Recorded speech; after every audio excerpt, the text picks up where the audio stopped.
ಮಾಜಿ ಪ್ರಧಾನಿ doctor Manmohan Singh ವಿಧಿವಶರಾಗಿದ್ದಾರೆ. AIIMS ಆಸ್ಪತ್ರೆಯಲ್ಲಿ ಕೊನೆ ಉಸಿರೆಳೆದಿರುವಂತಹದ್ದು. ಅಮೆರಿಕಾದಿಂದ ಇವತ್ತು ರಾತ್ರಿ ಭಾರತಕ್ಕೆ ಡಾಕ್ಟರ್ ಮನಮೋಹನ್ ಸಿಂಗ್ ಅವರ ಪುತ್ರಿಯ ಆಗಮನ ಆಗುತ್ತೆ.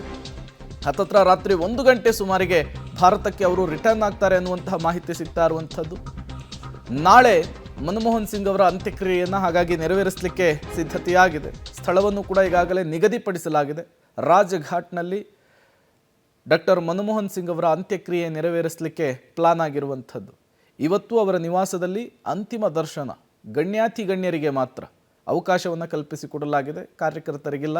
ನಾಳೆ ಎಐಸಿಸಿ ಕಚೇರಿಯಲ್ಲಿ ಕಾರ್ಯಕರ್ತರು ಕೊನೆಯದಾಗಿ ಡಾಕ್ಟರ್ ಮನಮೋಹನ್ ಸಿಂಗ್ ಅವರಿಗೆ ಅಂತಿಮ ನಮನವನ್ನು ಸಲ್ಲಿಸಬಹುದು.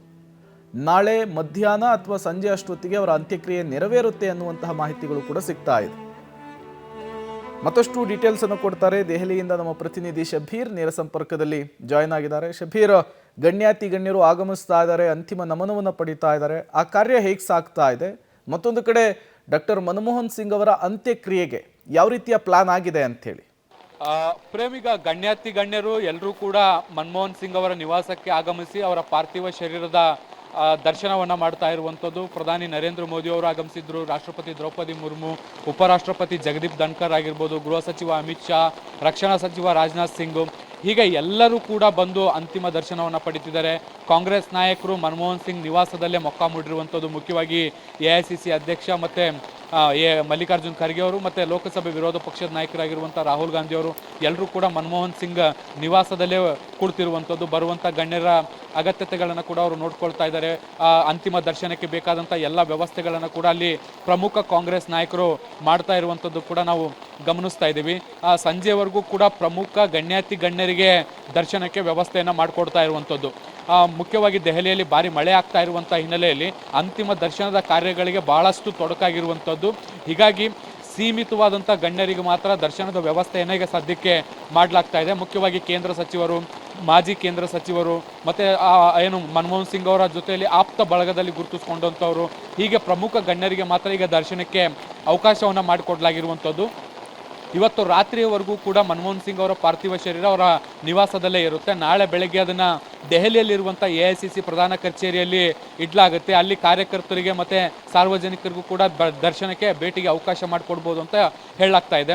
ಇವತ್ತು ಸಂಜೆ ಅಥವಾ ಮಧ್ಯರಾತ್ರಿಯ ಒಳಗಡೆ ಅಮೆರಿಕದಲ್ಲಿರುವಂಥ ಅವರ ಪುತ್ರಿ ಕೂಡ ದೆಹಲಿಗೆ ಆಗಮಿಸ್ತಾರೆ. ಅವರು ಕೂಡ ಅಂತಿಮ ದರ್ಶನವನ್ನು ಪಡ್ಕೊಳ್ತಾರೆ. ಇದಾದ ಬಳಿಕ ಅಂತ್ಯಕ್ರಿಯೆಗೆ ತಯಾರಿಗಳನ್ನು ಕೂಡ ಮಾಡಿಕೊಳ್ಳಲಾಗುತ್ತೆ. ಅಂತ್ಯಕ್ರಿಯೆಗೆ ಯಾವ ರೀತಿಯಾದಂಥ ತಯಾರಿಗಳು ಬೇಕು ಅನ್ನುವಂಥದ್ದು ಕೂಡ ಇನ್ನೂ ಕೂಡ ಸ್ಪಷ್ಟವಾಗಿಲ್ಲ. ಯಾಕೆಂದರೆ ನಾಳೆಯೂ ಕೂಡ ಭಾರಿ ಮಳೆ ಆಗ್ಬೋದಾದಂತಹ ಮುನ್ಸೂಚನೆಯನ್ನು ಹವಾಮಾನ ಇಲಾಖೆ ಕೊಟ್ಟಿರುವಂಥದ್ದು.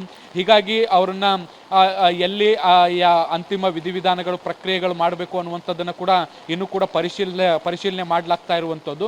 ಸೊ ಅಂತಿಮವಾಗಿ ನಾಳೆ ಇವತ್ತು ಸಂಜೆ ಒಳಗಡೆ ಇದಕ್ಕೆ ಸಂಬಂಧಪಟ್ಟಂತೆ ಒಂದಿಷ್ಟು ಖಚಿತವಾದಂಥ ಮಾಹಿತಿಗಳು ಬರುವಂಥ ಸಾಧ್ಯತೆಗಳನ್ನು ಕೂಡ ನಾವು ನಿರೀಕ್ಷೆ ಮಾಡ್ಬೋದು. ಈಗ ಸದ್ಯಕ್ಕೆ ಗಣ್ಯರು ಎಲ್ಲರೂ ಕೂಡ ಅಂತಿಮ ದರ್ಶನವನ್ನು ಪಡೆದುಕೊಳ್ತಾ ಇದ್ದಾರೆ. ಪ್ರೇಮ್, ಶಬೀರ್, ನಾಳೆ ಎಐಸಿಸಿ ಕಚೇರಿಗೆ ಪಾರ್ಥಿವ ಶರೀರವನ್ನು ತೆಗೆದುಕೊಂಡು ಹೋಗಿ ಅಲ್ಲಿ ಅಂತಿಮ ನಮನವನ್ನು ಸಲ್ಲಿಸಿದ ನಂತರ ಅಂತಿಮ ಯಾತ್ರೆಗೂ ಕೂಡ ಪ್ಲಾನ್ ಮಾಡ್ಕೊಂಡಿದ್ದಾರೆ ಅನ್ನೋದು ಗೊತ್ತಾಗ್ತಾ ಇದೆ. ಹಿಂಗೆ ಮಳೆ ಆದರೆ ಹೇಗೆ ಅಂತ ಹೇಳಿ? ನೋಡಿ, ಹವಾಮಾನ ಇಲಾಖೆ ಕೊಟ್ಟಿರುವಂಥ ಮುನ್ಸೂಚನೆ ಪ್ರಕಾರ ಇವತ್ತು ಸೇರಿದಂತೆ ಮುಂದಿನ 2 ದಿನಗಳ ಕಾಲ ಭಾರಿ ಮಳೆ ಆಗುವಂಥ ಸಾಧ್ಯತೆಗಳನ್ನು ಪ್ರಿಡಿಕ್ಟ್ ಮಾಡಿರುವಂಥದ್ದು. ಹೀಗಾಗಿ ಇವತ್ತು ಆಗಿರುವಂಥ ಸಿಚುವೇಶನ್ ನಾಳೆಯೂ ಕೂಡ ಕಂಡು ಬರುವಂಥ ಸಾಧ್ಯತೆಗಳಿದ್ದಾವೆ. ಇದೇ ರೀತಿಯಾದಂಥ ಮಳೆ ಆದಂಥ ಸಂದರ್ಭದಲ್ಲಿ ಬಹುಶಃ ಅಂತಿಮ ಯಾತ್ರೆಯನ್ನು ಮಾಡುವಂಥದ್ದನ್ನು ಮೊಟಕುಗೊಳಿಸುವಂಥ ಸಾಧ್ಯತೆಗಳು ಕೂಡ ನಿರೀಕ್ಷೆ ಮಾಡ್ಬೋದು. ಒಂದಿಷ್ಟು ಮಳೆ ಹೊರಪಾದಂಥ ಸಂದರ್ಭದಲ್ಲಿ, ಅದರ ಪ್ರಮಾಣ ಕಡಿಮೆ ಆದಂಥ ಸಂದರ್ಭದಲ್ಲಿ ಅಂತಿಮ ಯಾತ್ರೆಯನ್ನು ಮಾಡ್ಬೋದು. ಅದಾಗಿ ಕೂಡ ಒಂದಿಷ್ಟು ತಯಾರಿಗಳನ್ನು ಕೂಡ ಈಗ ಪೂರ್ವ ಸಿದ್ಧತೆಯಲ್ಲಿ ಇಟ್ಕೊಳ್ಳುವಂಥ ಕೆಲಸವನ್ನು ಕೂಡ ಮಾಡ್ತಾ ಇದ್ದಾರೆ. ಹವಾಮಾನ ಏನಾದರೂ ಸ್ಪಂದಿಸಿದಂಥ ಸಂದರ್ಭದಲ್ಲಿ ಅವರಿಗೆ ಗೌರವಯುತವಾಗಿ ಅಂತಿಮ ಯಾತ್ರೆಯ ಮೂಲಕ ಬೀಳ್ಕೊಡುಗೆ ಕಾರ್ಯಕ್ರಮವನ್ನು ಮಾಡಿಕೊಡುವಂಥ ಸಾಧ್ಯತೆಗಳಿದ್ದಾವೆ. ಒಂದು ವೇಳೆ ಇದೇ ರೀತಿಯಾದಂಥ ಮಳೆ ಆದಂಥ ಸಂದರ್ಭದಲ್ಲಿ ಅವ್ರನ್ನ ಅಂತಿಮ ಯಾತ್ರೆಯನ್ನು ಮೊಟಕುಗೊಳಿಸಿ ಅಂತಿಮ ವಿಧಿವಿಧಾನಗಳನ್ನ ಪೂರ್ಣಗೊಳಿಸುವಂಥ ಸಾಧ್ಯತೆಗಳು ಕೂಡ ಇದ್ದಾವೆ. Prem, okay, thank you Shabir ತಮ್ಮೆಲ್ಲ ಮಾಹಿತಿಗಾಗಿ.